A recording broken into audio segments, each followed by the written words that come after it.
কিরে গজা, হ্যাঁ ভেবেছিস নাকি আমার টাকা মেরে দিয়ে ফুর্তি করবি? হ্যাঁ সে কি কথা? আপনার টাকা আমি মারতে যাবো কেন হুজুর? আপনি হুজুর মা বাপ। ওরে বাপ, বেশি কথা শিখেছিস না, শুধু কথায় চিড়ে ভিজবে না। যা, আমি আবার খামোখা চিড়ে ভেজাতে যাবো কেন? ভাজা মাছ কি উল্টে খেতে জানে না? নে নে নে, মানে 500 টাকা ছাড় দেখি। হ্যাঁ, 500 টাকা? কেন, টাকা নেবার সময় মনে থাকে আর শোধ দেবার সময় মনে থাকে না? কিন্তু কিন্তু আমি তো মাত্র 25টা টাকা ধার করেছিলাম। হ্যাঁ হ্যাঁ হ্যাঁ, ওই 25 টাকাই এখন সুদে আসলে 500 টাকা হয়েছে। অত টাকা আমি পাবো কোথায় হুজুর? আপনার কথা মতো 100টা টাকা কোনো রকমে জোগাড় করেছি। হ্যাঁ 100 টাকা? সে তো গত মাসে বলেছিলাম, আরে এ মাসে তো 500ই দিতে হবে। আমার কাছে 100 টাকাই আছে হুজুর। এই দিয়ে সব মিটমাট করে নেন, আল্লাহর দোহাই। এ যেন মামার বাড়ির আবদার। কান খুলে শোন, আমার ওই 500 টাকাই লাগবে। একটু ক্ষমা ঘেন্না করেন হুজুর, নাইলে গরিব মানুষ কোথায় যাবো কোন তো? টাকা আমি আদায় করেই ছাড়বো, দরকার পড়লে মন্ত্রীকে ধরে মহারাজের কাছেও যাব। তাহলে আমি ওই বলে রাখছি, আমারও লোক জানা আছে, আমি ওর শেষ দেখে তবে ছাড়বো।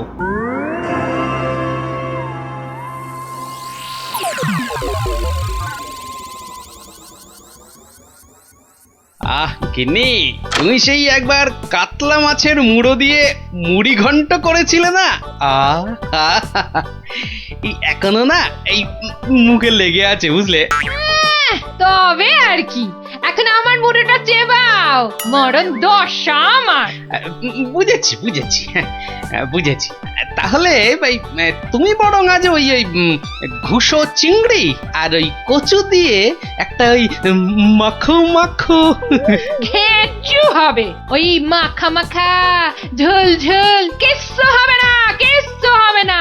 বলি বাজার থেকে কি কি আনো খেয়াল আছে? বলি ট্যাকে যা আছে তাই দিয়ে তো আনবো নাকি? সবই যখন বোঝো তখন ট্যাকে জোর বাড়ানোর চেষ্টা করলেই তো পারো। এটা কি মামার বাড়ির আবদার যে বললাম আর টাকা ওই নাচতে নাচতে চলে এলো?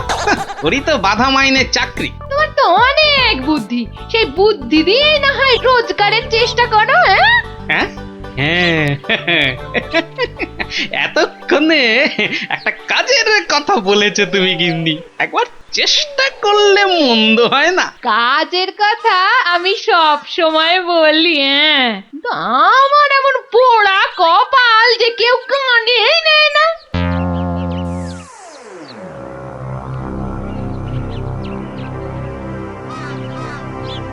কি মহাজন, কেমন যেন মন মরা দেখাচ্ছে, শরীর গতিক ভালো নেই বুঝি? হ্যাঁ, আর শরীর আর থাকার কি জো আছে?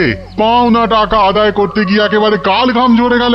কষ্ট না করলে কি আর কেষ্ট এই মানে লক্ষ্মী পাওয়া যায়? হ্যাঁ, তাই আর পাচ্ছি কোথায়? ওই বেটা চাষা বলে কিনা আমার নগদ 500 টাকা দেবে না। সোজা আঙুলে ঘি না উঠলে আঙুল বেঁকাতে হয়। তা তুমি এবার সেই চেষ্টা করো না হয়। এইটা তো আপনি দারুণ বলেছেন, কিন্তু আঙুলটা কোথায় কিভাবে বেঁকাবো তাই তো বুঝতে পারছি না। চাষিকে রাজসভায় ডেকে এনে টাকা আদায় করতে হবে, কিছু চিন্তা করো না, আমি সব সামলে দেবো। তবে কেন? তবে তোমার পাওনা থেকে কিছুটা আমার পকেটে এলে কাজ করতে সুবিধে হবে, এই আর কি। না, আসবে, ও ব্যাপারে আপনি একদম নিশ্চিন্ত থাকুন। বেশ, তবে রাজসভাতেই দেখা হবে।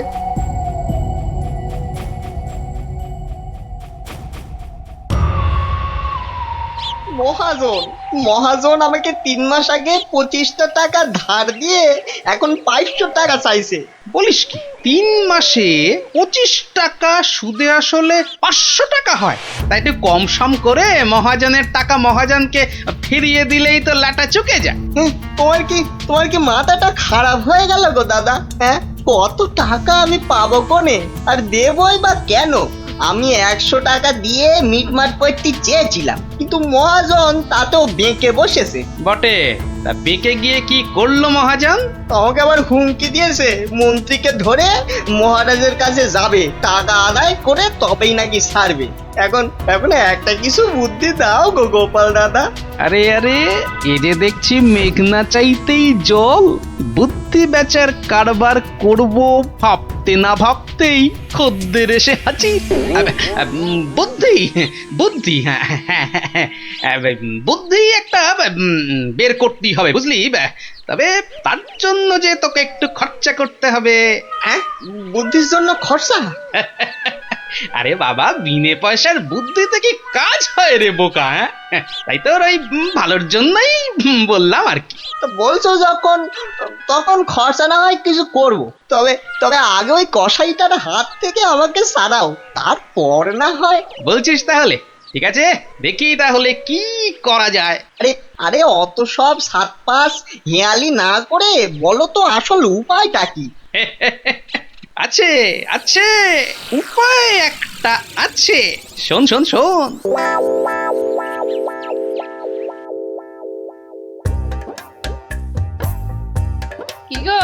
কি গো দেখলে তো আমার বুদ্ধিতে চললে তোমার কত লাভ হয়? তার বলতে ঘর বয়ে লোকে বুদ্ধি নিতে আসছে, তবে হ্যাঁ, এই বুদ্ধি বেচার টাকা কিন্তু তুমি সব আমাকে দেবে, না হলে না দিয়ার উপায় আছে। আচ্ছা, ওকে তুমি যেমন যেমন শিখিয়েছো ও ঠিক তেমন তেমন করবে তো? আমার না খুব চিন্তা হচ্ছে, চাষাটা যা বোকা। অত সহজ নয় গিন্নি, অত সহজ নয়। মানুষ চেনা অত সহজ নয়। পাগল যদি শেয়ানা হতে পারে, চাষিও তবে সময়ে সময়ে চালাক হতে পারে।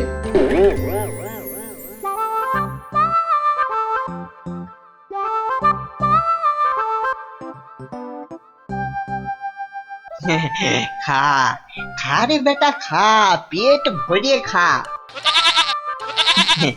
আচ্ছা আচ্ছা ঠিক আছে, ঘাসের সঙ্গে একটু ফ্যানও দিতে হবে, তাই তো? আজব ব্যাপার, হ্যাঁ? বেটা বোকা চাষি পাঁঠাটার সঙ্গে এক মনে কথা বলে যাচ্ছে। না না, এক্ষুনি ওই ডাকাডাকি না করে ওই রগরটা দেখি। ব্যাস ব্যাস, তুই যা মুখ ফুটে বললি এটাই হবে। ব্যা ব্যা, খালি কথার উপর কথা, ব্যা ব্যা। কেমন দেখ, তোর মতো আমিও বলতে পারি।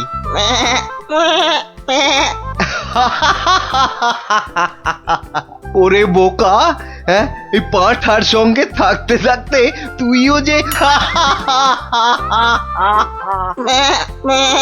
গেছে গেছে, তোর মাথাটা একেবারে গেছে। শোন, ওই পাঁঠার সঙ্গে তুইও ওই 4টি ঘাস পাতা খেয়ে চল আমার সঙ্গে, মহারাজ ডেকেছেন।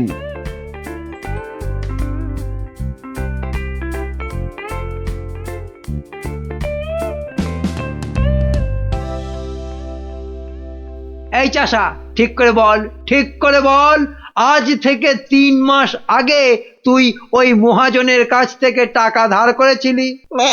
খবরদার বল, নিয়েছিলি কিনা?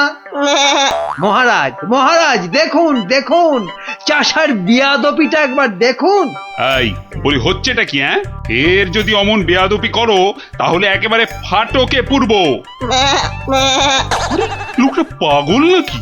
না মহারাজ, ওর জ্ঞান একেবারে টনটনে। আরে আরে, ওকে ভালো করে চেপে ধরুন, ওর সব মনে আছে। এই রে, আর বোধহয় রক্ষে নেই। আরে আরে, এ পাগলটা আবার এখানে কি করছে? ব্যাস ব্যাস, গোপাল দাদা যখন এসে গেছে তখন আর ভয় নাই। বলো কি গোপাল, তুমি কি চেনো নাকি? চিনি মানে? বেশ ভালো রকম চিনি। এ কি আজকের পাগল? পাগল? হ্যাঁ মহারাজ, ও তো আমার পুরনো বন্ধু। নির্ঘাত কোনো মতলব ভেজেছে গোপাল। তা তোমার বন্ধুর এমন হাল হলো কি করে? হয় মহারাজ হয়। বউ মরে গেলে অনেক কিছুই হয়। যা বাবা, এসব আবার কি হচ্ছে? বলো কি, সে যে ভীষণ ব্যাপার। হ্যাঁ মহারাজ, ওর বউ মরে যাওয়ার পরেই ও না এরকম হয়ে গেছে বুঝলেন। সাজ পোশাক, খাবার দাবার, বিষয় আশয় কোনো কিছুতেই মন নেই। কতবার বলেছে সব ছেড়ে ওই হিমালয়ে চলে যাবে। তবে যে মহাজন বলছে, হ্যাঁ, এটাও কি আপনাকে বলে দিতে হবে মহারাজ? মহাজনের তো খালি ঠকিয়ে হাতিয়ে নেবার মতলব। তা আপনি বলুন, 3 মাসে কি 25 টাকার সুদ 500 টাকা হয়? হ্যাঁ মানে তাও ঠিক। না, এবার দেখছি আমায় কিছু একটা করতেই হবে। না না না, বললেই হলো মহাজন ঠকাচ্ছে। আর তাছাড়া শুধু মুখের কথায় কি আর পাগল হওয়া যায়? হ্যাঁ, তা তো বটেই, তা তো বটেই। এই যে সেপাই ভায়া, এদিকে শোনো দেখি। হ্যাঁ, শোনো শোনো।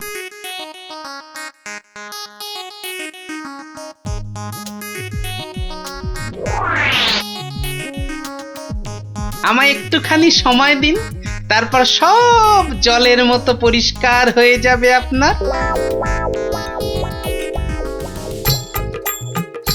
নে গজা, খা খা খা। এই সুন্দর খাবারগুলো একেবারে পুরোটা খেয়ে ফেল দেখি। বাসার এই একটাই উপায়, যা বলছে তাই করি। আস্তে আস্তে আস্তে, হ্যাঁ হ্যাঁ, চেবা চেবা চেবা। এই তো দেবো, আরো দেবো। খা খা। আরে আরে আরে আরে, ও সব খেয়ে নেবে। শুধু খাবে, ওকে যা বলবেন তাই করবে। কিরে গজা, এবার একটু ওই মন্ত্রী মশাইয়ের কানটা টেনে দে দেখি। আরে আরে, কে আছিস, কে আছিস? একে ধর ধর, ওরে ছাড় ছাড়, এসব কি হচ্ছে কি? মহারাজ, আমি যদি ওকে এখানে সই দিতে বলি, সে তাই দেবে। দে তো বাবা, সই করে দে। এইখানে এইখানে। এও কি সম্ভব? ঠিক মহারাজ, একেবারে ঠিক। আমিও নিজের চোখে দেখেছি, ও বাড়িতেও পাঁঠার মতো চেঁচাচ্ছিল। না না, ওই পাগল চাষিকে ছেড়ে দেওয়া হোক এক্ষুনি। আর মহাজন, পরের বার কারো নামে নালিশ করতে এলে টেনে কান একেবারে ছিঁড়ে দেবো। হ্যাঁ,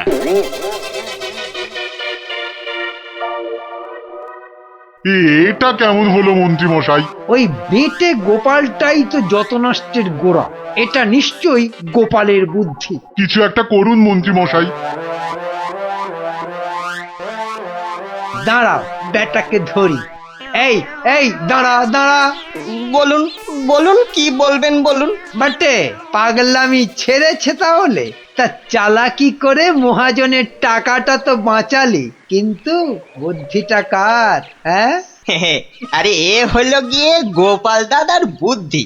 আর কালকে শোন তাহলে, রাজসভায় ডাকলে তোকে কি করতে হবে? হ্যাঁ, বলো না বলো। আমি আমি কান খাড়া করে শুনতেছি। যে যাই প্রশ্ন করুক, কোনো উত্তর দিবি না, শুধু প্যা ব্যা করবি।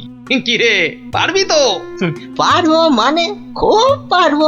তুমি ঠিক যেমনটা বললে তেমনটাই করব। ঠিক আছে ঠিক আছে, বাকি সব আমি সামলাবো।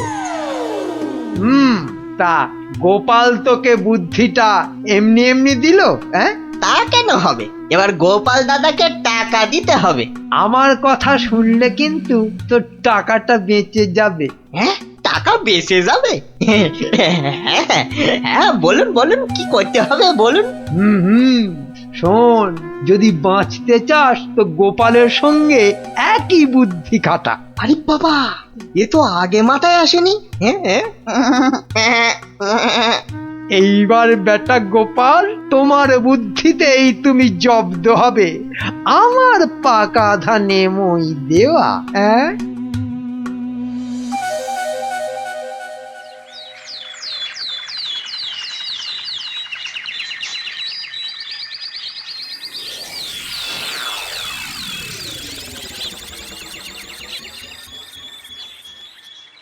বাবা গজা, ও গজানন্দ, কিরে গজা, এবার আমার পারিশ্রমিকটা দে।